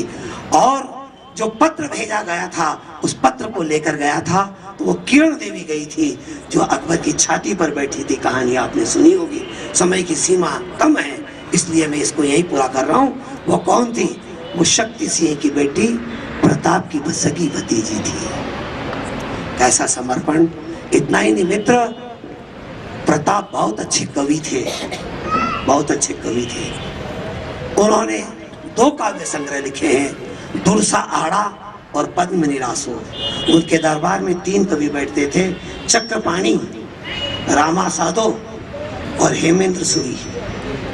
ये उनके दरबार में बैठते थे। मेरे मित्रों, बहुत प्रसंग सुनाए जा सकते हैं। 1597 पीठ में बड़े घाव थे। अमर सिंह का पुत्र करण सिंह वो अड़ गया। दादा सा हुक्म, धनुष में प्रत्यंचा चढ़ा दो। जब उन्होंने दबाव दिया, पीठ में घाव के टांके, कच्चे टांके फट गए, इन्फेक्शन हुआ, और प्रताप सदैव सदैव को छोड़कर चले गए। प्रेरणा शहीदों से कर हम नहीं लेंगे तो आजादी ढलती सांझ हो जाएगी। प्रेरणा शहीदों से कर हम नहीं लेंगे तो आजादी ढलती सांझ हो जाएगी। अगर वीरों की पूजा हम नहीं करेंगे तो ये सच मानिए वीरता बांझ हो जाएगी।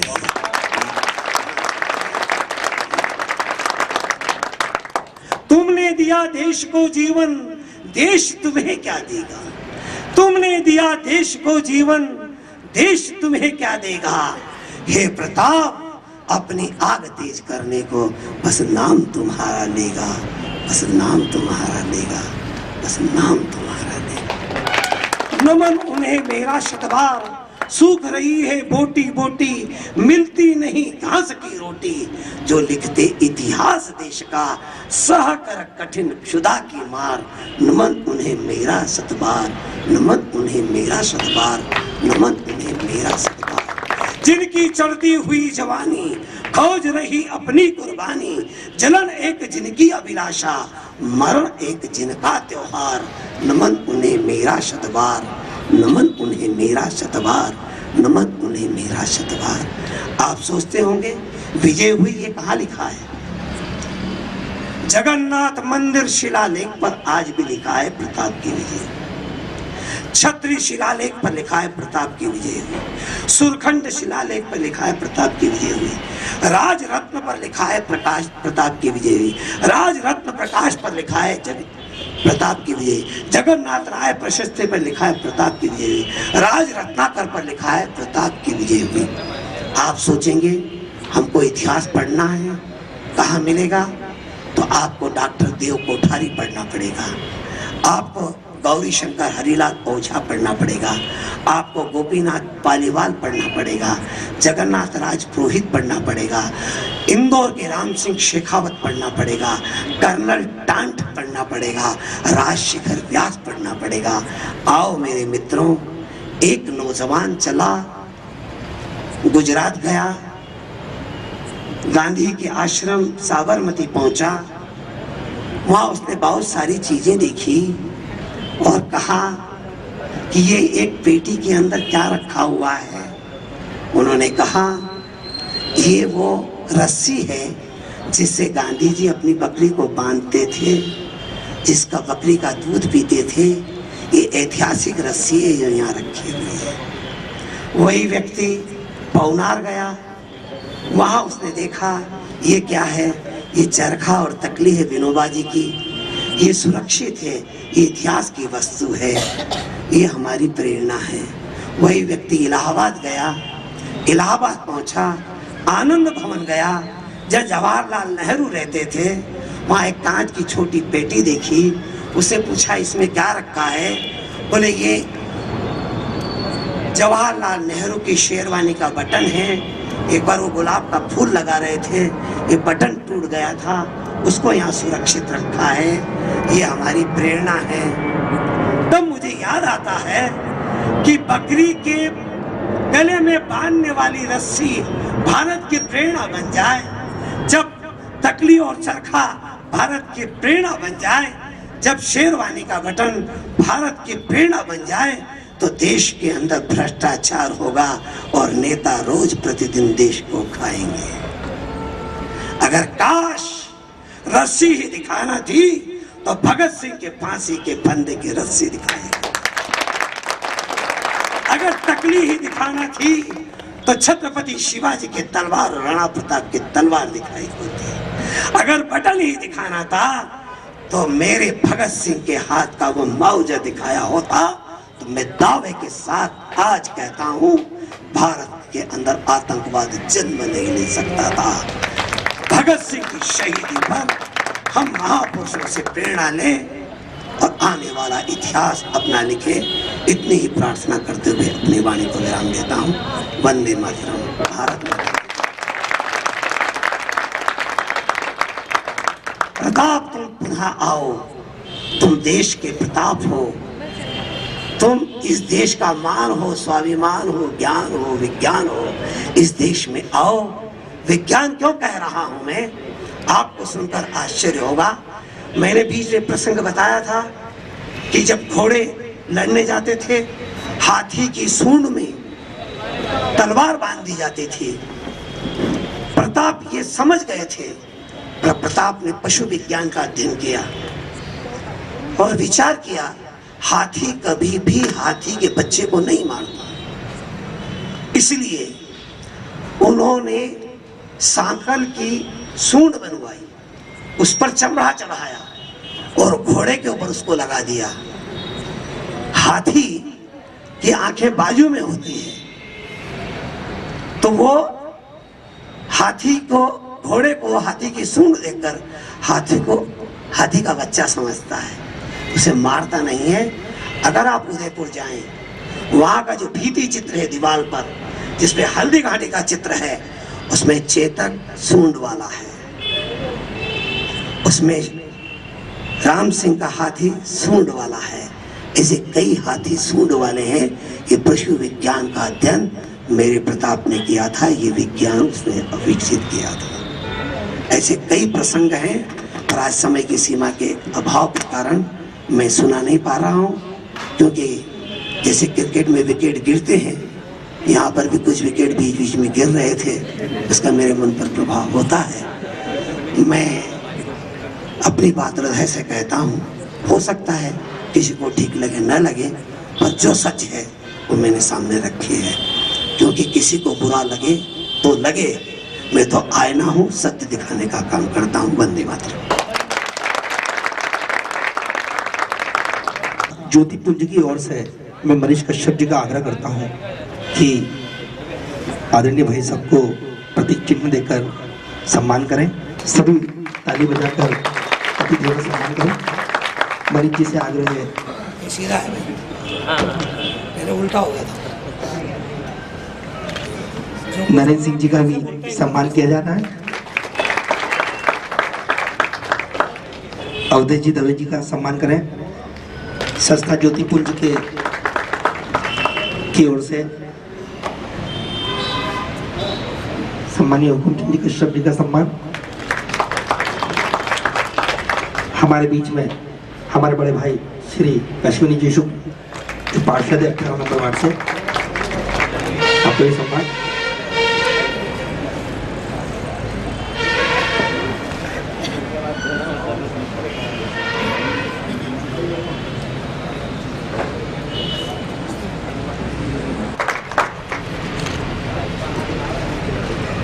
आभार ज्ञापित करने के लिए मैं हमारे बीच में आमंत्रित। मैं सिर्फ ये कहना चाहूँगा कि संस्था ज्योतिपुंज के सभी कार्यकर्ताओं को बहुत बहुत बधाई, बहुत बहुत धन्यवाद कि आपने भाई हुकुमचंद जी साहब सांवला शरीर के व्यक्ति को सुनने का अवसर हमें दिया, जो जीवन में जोश दिलाने के लिए हमेशा मैं आपको जानता था, पहचानता था, पर मैंने इतना सुंदर भाषण, इतने पिन ड्रॉप साइलेंस होकर हमारे बच्चे सुने, ऐसा बड़ा मुश्किल से होता है। भाई साहब आपको बहुत बहुत धन्यवाद। आपके हाथ में तकलीफ, आपका शरीर साथ नहीं दे रहा, उसके बाद आपने इतना बढ़िया वक्तव्य दिया, तो अगर आप अच्छी स्थिति में होते तो शायद हमारे नौजवान इन सब का मन कहने लगता कि सर आप बोलिए, देश के लिए हमें क्या करना है। साथियों, बच्चों, आप सबको एक ही बात कहना चाहूँगा, आप सब मध्यम वर्ग के परिवार से हैं, पर आप एक कटिबद्धता रख सकते हैं कि देश के लिए आप लगातार जिस भी फील्ड में हो अच्छी से अच्छी मेहनत करें। और जैसा भाई साहब ने कहा कि एक व्यक्ति पूरे देश को, पूरे मारवाड़ को बचा सकता है, अपनी शान के लिए लड़ाई कर सकता है, तो आप तो इतने सारे लोग हैं, अगर आप सब तय कर लें तो इंदौर का, मध्य प्रदेश का और भारत का उद्धार आप निश्चित कर सकते हैं। आप सबके प्रति बहुत बहुत शुभकामनाएं। मैं आप सबके उज्जवल भविष्य की कामना करता हूं और संस्था ज्योतिपुंज को पुनः धन्यवाद देता हूं कि आपने आज जहां शहीद का आज फांसी का दिन था, उस दिन जोश दिलाने के लिए भाई साहब शरीर के व्यक्ति को बुलाया और हम सबको सुनने का मौका दिया। बहुत बहुत धन्यवाद। पार्षद जी, कश्यप जी, उपस्थित सभी विद्यार्थीगण, ज्योतिपुंज के सभी छात्र छात्राओं, मनीष जी,